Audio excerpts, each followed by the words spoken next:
It started the week I moved into my new apartment. It wasn't much, just a one-bedroom in a quiet neighborhood, overlooking a row of maple trees. The rent was cheap, the landlord friendly. At first, I thought I'd gotten lucky. The first night, I noticed him. A man, standing just beyond the trees. Motionless. Too far away to see his face, but close enough that I felt him staring. He stood directly in line with my bedroom window. I told myself it was nothing.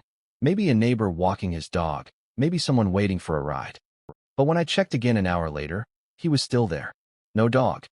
No car. Just standing. The second night, he came back. Same place. Same time. Around 11 p.m., I'd look out and see him, a dark silhouette, watching. He never moved. By the third night, I pulled my blinds shut, but that made it worse.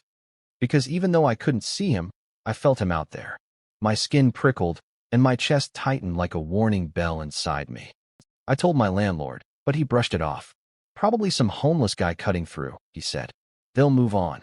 But he didn't move on. He came every night. Always standing in the same place.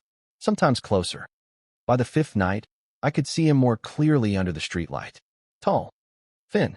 His head tilted just slightly to one side, as if curious. I considered calling the police, but what would I even say? A man stands on the sidewalk at night? That's not a crime.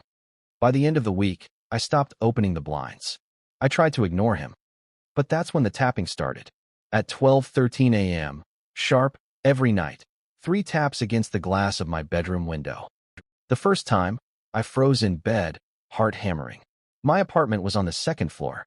Nobody could reach my window without a ladder. I didn't look. I couldn't. But the tapping came again the next night. And the next. Finally, one night, trembling, I pulled the blinds back just an inch. He was there, not on the street, not under the trees, but pressed against the glass. His face was pale, eyes impossibly wide, lips stretched into a grin that didn't belong on a human face. His breath fogged the glass as he leaned closer, tapping with a single, bony finger. I screamed and stumbled back, but when I blinked, he was gone. I barely slept, convinced I'd imagined it. But in the morning, I saw them, fingerprints smeared across the outside of the window. The landlord changed the locks and installed new security lights, but none of it mattered. The man came back. Every night. Sometimes at the window. Sometimes farther away, lurking among the trees. I stopped sleeping altogether. My eyes burned from exhaustion. I'd lie in bed, staring at the ceiling, praying for silence.